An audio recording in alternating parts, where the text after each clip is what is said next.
मेरा नाम पंकज ग्रोवर है जी और मैं सेवरावली में कम्युनिटी एंगेजमेंट का काम करता हूँ। क्या वजह होगी आने की आपकी?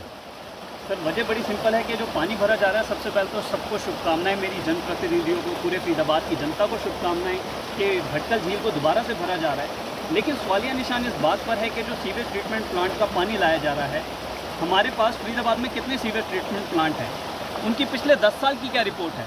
क्या कोई भी ऐसा सीवेज ट्रीटमेंट प्लांट है जिसने 6-7 साल तक सफलता से काम किया है? और 6-7 साल की क्या हमारे पास किसी भी पुराने सीवेज ट्रीटमेंट प्लांट की लगातार रिपोर्ट है? क्या हमारे ठेकेदार उस पानी का लेवल मेंटेन कर पाएंगे? मुझे वो एक किस्सा याद आता है जब एनटीपीसी को 100 ml पानी की रिक्वायरमेंट थी अपने कूलेंट को ठंडा रखने के लिए, और उन्होंने हमारे फरीदाबाद के सीवेज ट्रीटमेंट प्लांट का पानी लेने से मना कर दिया। उसकी वजह मात्र सिर्फ इतनी सी थी कि उन्होंने कहा कि आज तो हमें पानी का आप लेवल सही दे रहे हैं, इस बात की क्या श्योरिटी है कि आप कल को भी सही देंगे? हमारी मशीनें ख़राब हो गई तो एक कंपनी, एक सरकारी कंपनी जिसे अपनी मशीनों की चिंता है और वो इस सीवेज ट्रीटमेंट प्लांट के पानी को नहीं लेना चाहती, वहीं दूसरी ओर हमारी आबो हवा, हमारी सरकारें, हमारा प्रशासन इस झील को उसी सीवेज ट्रीटमेंट पानी से भर रहा है जिसमें लोग आके नहाते हैं। बच्चे आपको अक्सर यहाँ संडे को नहाते हुए दिख जाएंगे, मैंने उसकी एक वीडियो भी शूट की थी। इसी पानी को से हमारा ग्राउंड वाटर टेबल रिचार्ज होगा, इसी पानी को आसपास के गांव वाले पिएंगे। तो जिस पानी से जब कूलेंट को ठंडा नहीं किया जा सक रहा, एनटीपीसी उस बात को एक्सेप्ट करने से मना कर रहा है, आप सोचिएगा, मतलब इस पानी के पास बैठा हूँ, इसको हाथ में लेने का चाहता हूँ लेकिन मेरी हिम्मत नहीं हो रही क्योंकि सीवेज ट्रीटमेंट प्लांट का पानी है। इसकी बायो प्रॉपर्टीज़ क्या हैं, इसकी केमिकल प्रेपोजिशन क्या है, इसका फिजिकल स्ट्रक्चर क्या है, क्या इसकी हमारे पास किसी भी सीवेज ट्रीटमेंट प्लांट की पिछले 10 साल की रिपोर्ट है? और अगर नहीं है तो हमने इस पानी को यहाँ पर लाके छोड़ा क्यों? तो आपके मन में जो सवाल खड़े हो रहे हैं, इनको लेके आपने कहीं अपनी प्रशासन के सामने कहीं कोई बात रखी? प्रशासन अधिकारियों के सामने हमने 2014 में एक प्रस्ताव रखा था कि जो पीछे से 2 नहरें जा रही हैं, गुड़गांव वाली नहर और एक आगरा वाली नहर, उसमें अक्सर जब बाढ़ आती है, जब बारिश आती है, तो बाढ़ के नाम पे रिहेबिलिटेशन पे 200 करोड़ रुपए खर्च किए जाते हैं।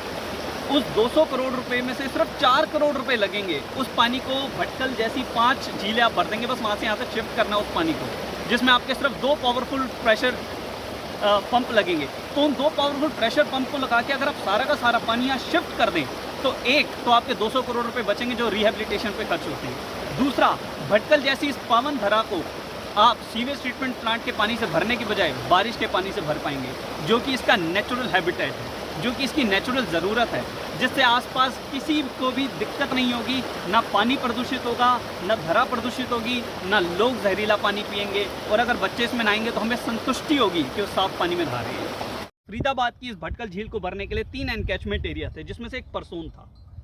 आज उसी पावन कुंड के अंदर जाके ये सीवेज ट्रीटमेंट प्लांट का पानी जब मिलेगा, किसी और का पता नहीं, लेकिन मेरी भावना इससे आहत होती है कि एक पावन पवित्र धरा, उसको अपवित्र करने का हमारे को कोई हक नहीं है। उसमें सीवेज ट्रीटमेंट पानी का कैसे, मतलब आपकी भावनाएं आहत हो रही हैं, क्या वजह है? सब सनातनी लोग हैं, हम आते हैं वहाँ सु अवसरों पर, बड़े बड़े दिनों पर वहाँ स्नान करते हैं उस पावन कुंड में। तो जब ये सीवेज ट्रीटमेंट पानी का पानी जब उसमें जाके मिलेगा तो उसके अंदर इसकी बायो जो प्रॉपर्टीज़ हैं वो ट्रांसफ़र हो जाएंगी। आप एक बात सोचिए विपिन जी, मैं आपसे एक सवाल करता हूँ, आपके घर में भी पानी आता होगा, क्या आप MCF का दिया हुआ पानी पीते हैं, या आप उसे फ़िल्टर करते हैं, या RO लगाते हैं, या बाहर से बोतल लेते हैं? मैं चुनौती के साथ कहता हूँ, फरीदाबाद के शायद ही गिने चुने घर होंगे जो RO या बाहर के पानी को अफोर्ड कर सकते हैं और उसके बावजूद MCF का पानी पीते होंगे। मुझे आप एक घर बताएं अगर आप जानते हैं तो। अगर सरकारें और प्रशासन हमें आज़ादी के 77 सालों में पीने का साफ पानी मुहैया नहीं करा पाई, तो इस सीवेज ट्रीटमेंट प्लांट को मेंटेन करके रखेंगी और इसके पानी की गुणवत्ता बरकरार रखेंगी, इस बात की क्या संभावना है? ये देखिए, यहाँ पर एक गाय आके पानी पी रही है, उसी सीवेज ट्रीटमेंट प्लांट का पानी। अभी गाय पी रही है, इसमें बच्चे आपको नहाते हुए दिखेंगे, तो इन गायों के ऊपर क्या असर पड़ेगा? इन गायों का दूध हमें ही पीना है, तो जब ये गाय बीमार पड़ेंगी तो दूध क्या स्वच्छ होगा? उस दूध की क्वालिटी क्या सही होगी? आप सोचिएगा जरा इस बारे में। इस बात को हम कब तक इग्नोर करते रहेंगे? इस बात को देख के कब तक हम अनदेखा करते रहेंगे? मुझे वो राहगीर का गाना याद आता है कि जाहिलों का कोई शहर नहीं, क्या जयपुर क्या दिल्ली।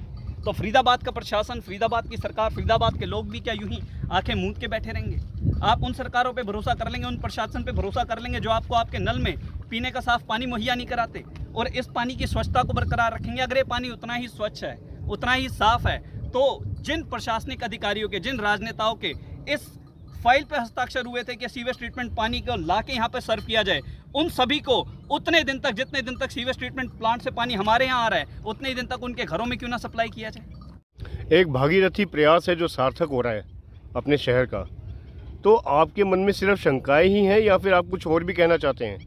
देखिए, सबसे पहले तो मैं इस बात से बेहद खुश हूँ कि हमारे प्रतिनिधियों ने और हमारे प्रशासन ने इस बात की शुरुआत की कि चलिए इस झील को भरते हैं। लेकिन ना मन में कहीं कहीं शंकाएं होती हैं, सिर्फ मेरे ही नहीं है, बहुतों की होंगी। और शंकाएं हैं तो शंकाओं को दूर करना भी उन्हीं का काम है जिन्होंने इस काम का बीड़ा उठाया है। तो मेरे पास एक सुझाव है, क्यों ना हम हर रोज़ जो पानी आ रहा है यहाँ पर उसकी क्वालिटी को चेक करा के, मॉनिटर करके, सरकारी लैब से उसकी अप्रूवल लेके क्यों ना उसको डेली बेसिस पे वेबसाइट पे पब्लिश करें, ताकि जनता को भी पता चल सके कि अगर प्रशासन हमारे को नलों में पानी साफ मुहैया नहीं करा पा रहा लेकिन झील में भेज पा रहा है, तो ये बहुत बड़ी अचीवमेंट होगी प्रशासन की भी और जनप्रतिनिधियों की भी और सरकार की भी। आप बड़ी चतुराई से एक सुझाव भी दे रहे हैं और प्रश्न भी लगा रहे हैं। आप अपनी बातों में दोनों चीज़ें मेंटेन करके चल रहे हैं। सब मैं आईना हूँ, मेरी अपनी जवाबदारी है और जिसे पसंद ना वो सामने से हट जाए। आज से 60 साल पहले मेरे दादाजी कहा करते थे कि फरीदाबाद में ना 40 के करीब झरने बहा करते थे। मेरे पिताजी बताते थे कि बदरपुर बॉर्डर तक नौकाएं चलती थी, यहाँ पर 100 से ज़्यादा झीलें हुआ करती थी फरीदाबाद में, आज एक भी नहीं है। तो आज से आने वाले 30-40 साल बाद विपिन जी, आप और मैं जब बड़े होंगे और हमारे बच्चे हमारे आंखों से आंखें मिला के हमसे बात करेंगे तो हम उन्हें क्या जवाब देंगे?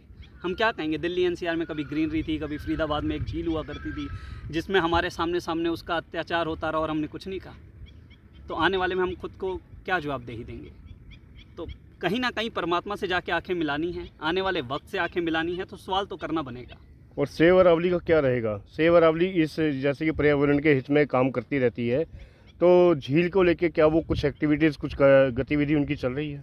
जो आप पीछे परसोन का झरना देखते हैं बहता हुआ, वो सेव अरावली के प्रयास से ही संभव हुआ कि सेव अरावली ने जो पीछे वाला सारा एरिया था जहाँ पर फार्म हाउसेस बने हुए हैं, उस सारे एरिया में एक बरहैनी लेक हुआ करती थी जहाँ पर सारा पानी का एनकैचमेंट एरिया था। उस एरिया से पानी को लाके फरीदाबाद स्मार्ट सिटी की हेल्प से, मदद से उस पानी को ये परसोन में लाके हम सफल हुए हैं और अब ये परसोन का झरना 12 महीने बहता है। ये सेव अरावली ट्रस्ट की एक शुरुआत है, एक पहल है और एक जीत मैं कहूँगा जो आपकी और हम सबकी कलेक्टिव जीत है।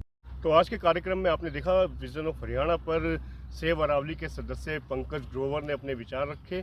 सेव अरावली जो कि पर्यावरण के हित में काम करता रहता है, उनकी टीम, उनके सदस्य, और आज ये जो बड़खल झील भरने जा रही है इसके लिए विजन ऑफ हरियाणा जनप्रतिनिधियों को धन्यवाद देता है कि अब सपना साकार हो रहा है। लेकिन साथ ही ये भी कहना चाहेगा कि जो जनता के मन में जो सवाल खड़े हो रहे हैं उनका भी समाधान ज़रूरी है और जल्दी ही किसी अन्य ज्वलंत मुद्दे पे आप लोगों से दोबारा भेंट होगी। तब तक के लिए नमस्कार।